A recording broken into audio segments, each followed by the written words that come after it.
Thank you for braving the muddy, muddy roads to come here this evening. It is such a deep privilege to be here in this incredible company. Thank you, Dianne, for holding this incredible event.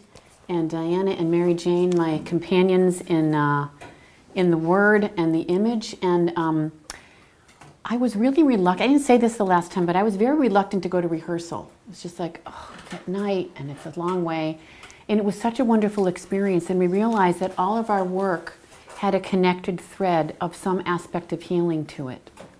And so that was just a great surprise and truly delicious. So, a full disclosure, Mary Jane was my writing teacher in 1973.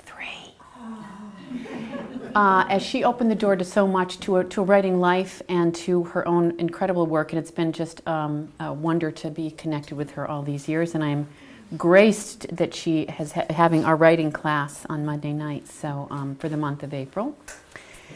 So I've been writing for many years. I started writing as a way to make sense of being physically different in the world, and the way that felt like that could work was somehow putting words down about it.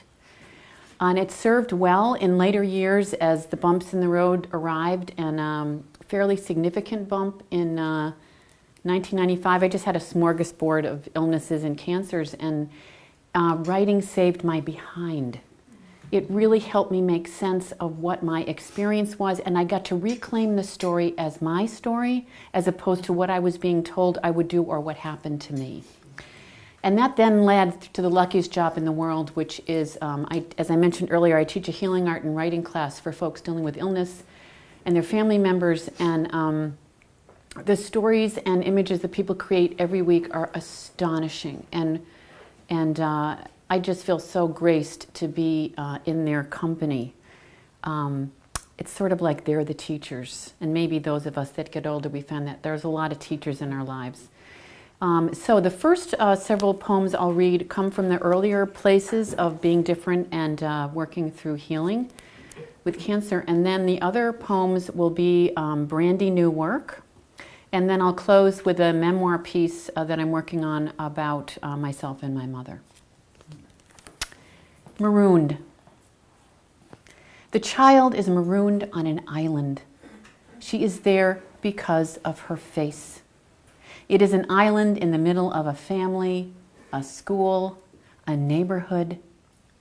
The color on her chin and neck is somewhere between grape and royalty. Where she goes, the island goes. Her sisters whisper up against the shore. Her parents gesture and flap overhead. The cruel stones of boys clatter. No one touches her there except doctors and dentists.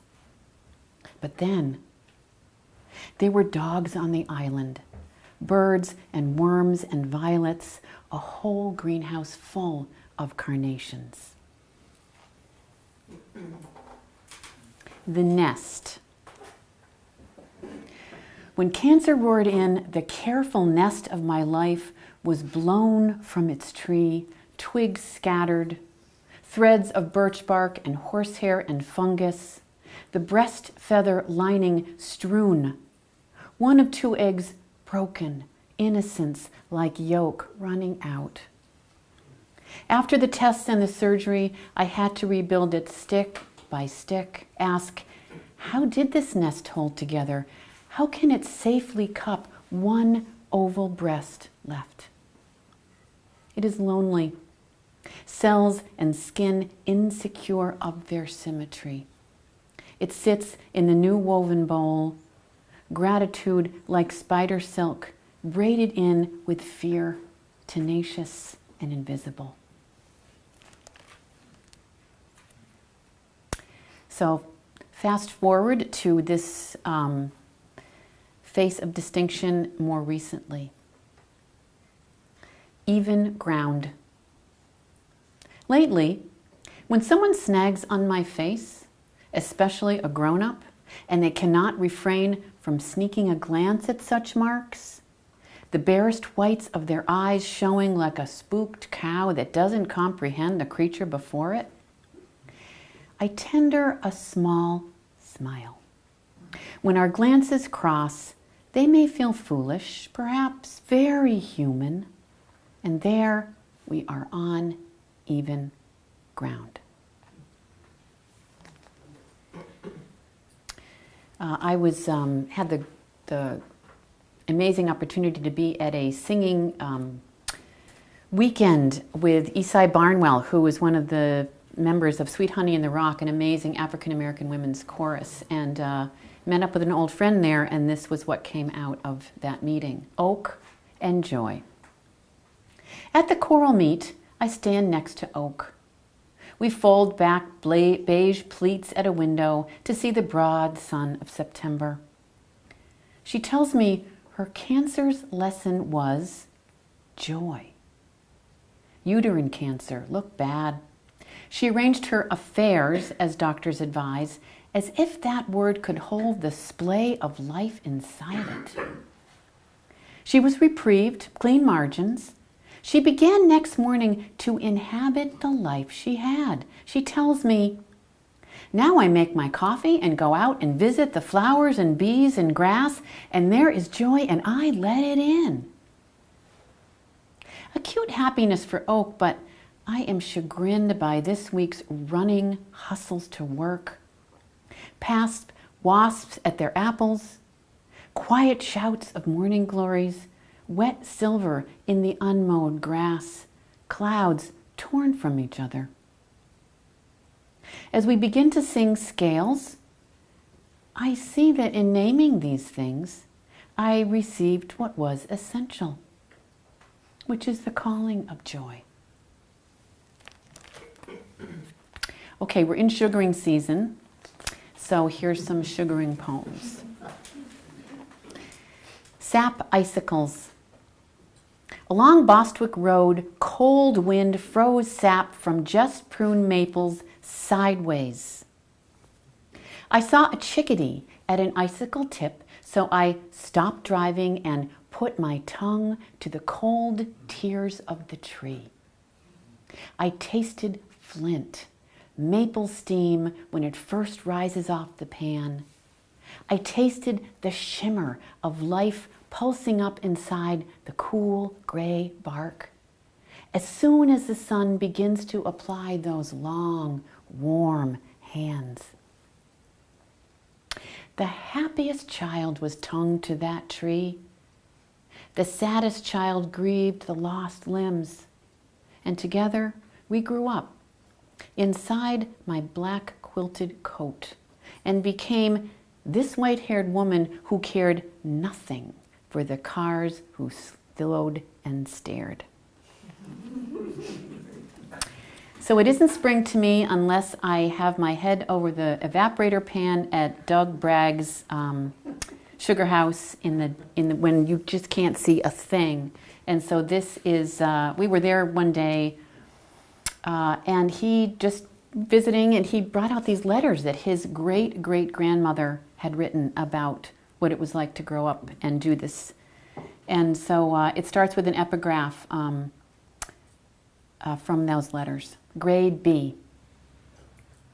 We had a nice warm day on the 24th, and some farmers got out their tubs and tapped the trees. Then yesterday was one of the worst of the winter. It snowed and blewed furiously all day, 12 inches of snow.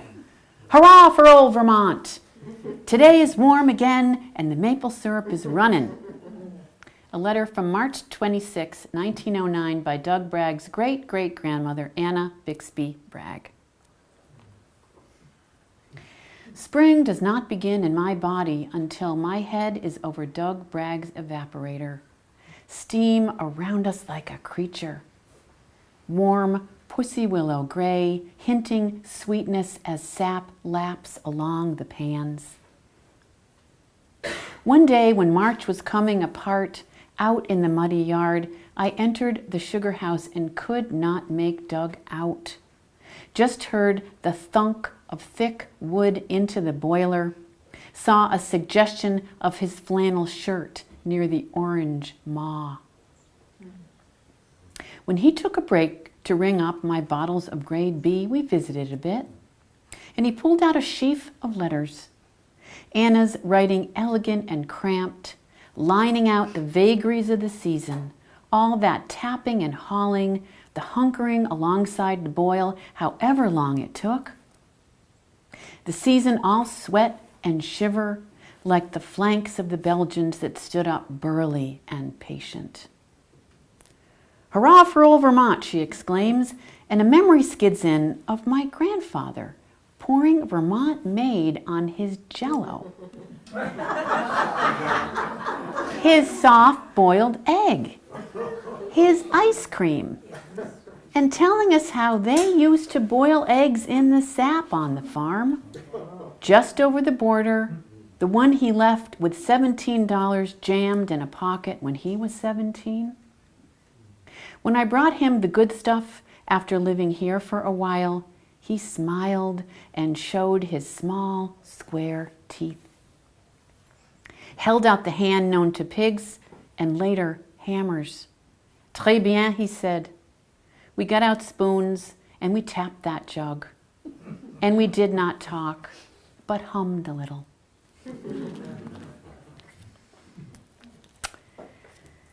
So this series of poems really is inspired by my students. So I drive to Hope Lodge, which is right below Fletcher Allen Hospital, twice a week, and I have come to confront my impatience, which I didn't really want to realize that I had, which this poem addresses. Slow car. Yesterday, a rusty bumper white sedan kept a steady 30 in the 35 zone. Instantly, impatience frothed like sour foam in the mouth of a bitted horse, chafing to be sooner to the classroom, to set out tin cups of color pencils and little trays of paint, the push to be early as red as an ambulance. This urge to overtake is not new.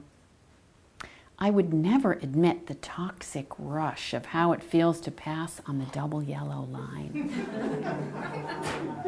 At the corner where I expected the car to turn, as most unhurried cars do, reluctant to climb the hill to the sprawl of hospital and what waits there. It kept going straight along, and I saw two furred triangles prick over the back seat, listening to invisible words from its human. The hurry drained away.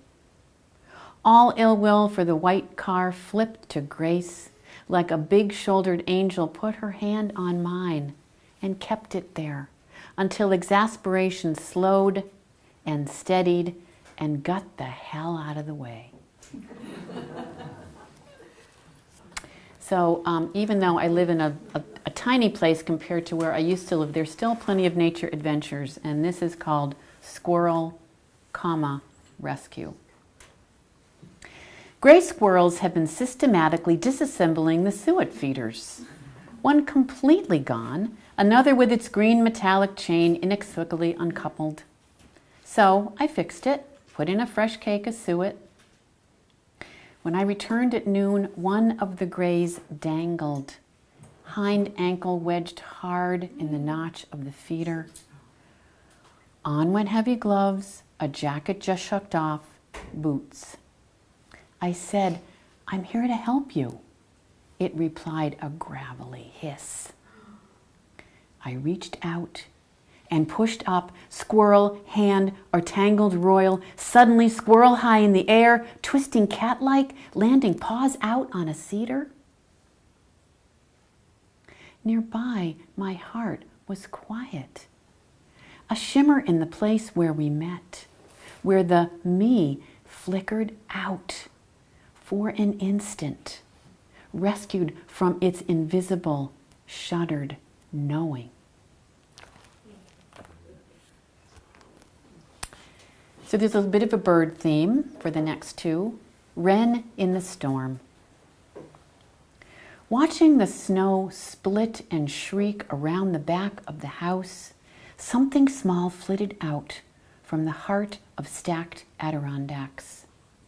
Long bill, tail tilt, Carolina wren. Cinnamon feathers held snug to the body, even as a gust splayed its tail and it tightened in place, need and danger in balance as the snow spiraled. A wide whirl it peered at, leaned into, vanishing to the place my hunger would never lead. What birds know. What if we were never asked to be this ligamented scaffold of bones and red muscle, organs and their actions of plus and minus? I would be a bird for sure if I was loosened from being human, or even in this body, watch them more closely, like last night's massive murder of crows on the campus, perching, roosting, and leaving vast traces of black in the city-lit night. What if the soft copper breast of this winter robin peering in from the sleeping branch of the tulip tree kept me company enough there on the shoulder of imagination? It would mean that last week, as I sat trapped at my mechanics, the wife and then the daughter migrating in to air their worn complaints about stupid everything, I could be rocked back in the gray, grease-stained chair, graceful for the chatter, grateful for the chatter of their ruffle-feathered company, how it reminded me of old relatives chewing the day in my grandmother's kitchen. I would see how beneath all the blue jay jeering, they were both as kind-hearted as new, soft, anticipatory nests. So this is a poem I wrote in honor of a dear, dear student who was an incredible inspiration, and quite serendipitously, I happened to be with her the day before she died and then the day she died in the room at the hospital. And there was some absolute wonder about it and some very disturbing questions that came up for me. And so this is called Death Questions for David. Cindy was propped up and gasping. Shallowing breaths, then none. Her eyes flew open, then closed, last spark flaring before it went out. What happened next was not tidy. She gurgled. A nurse lunged in to shout, "It's all right!" The sister and neighbor gripped her modeling hands like beggars. I want to savor the awe part, but after I am home, I can only replay the ugly. The anguish is red and black. It forces two jagged questions. Is there a place, or is there nothing? After I dangled from cancer's recurrence in 1998, I crafted a piece with this. Beyond death was an open stone placed at the center of knowing, a door I had the key to, a skeleton key that worked on any lock. Death was just this opening out. Now, not knowing, and the fear dark and hard. One night, as David drove me home from meditation class, I asked him, "What happens when we die?" My seeds of doubt, frantic like something filmed over time and speeded up, all spindly and awry. He took a breath, said he believed we were interconnected with everything. Matter became matter of a different sort. All these strands of energy threaded among and between us. As snow sparked in the headlights, what he said became remembered. In David's red car, misgiving moistened and grew green. Last Sunday, we celebrated Cindy. At 84, Meredith's shaky arms opened to make a circle. In Parkinson, hesitant speech, she assured us the circle was large enough. There was always a hand reaching through. So this last piece is part of a memoir I am endlessly writing that is about coming to terms with difference and my relationship with my mother. It's called Lovely Apples. It begins with an epigraph by Linda McHarriston from a poem called The Apple Tree, and here's the lines from that poem. More beautiful now than ever you were, you stand past use, past prettiness in the winter of your winter.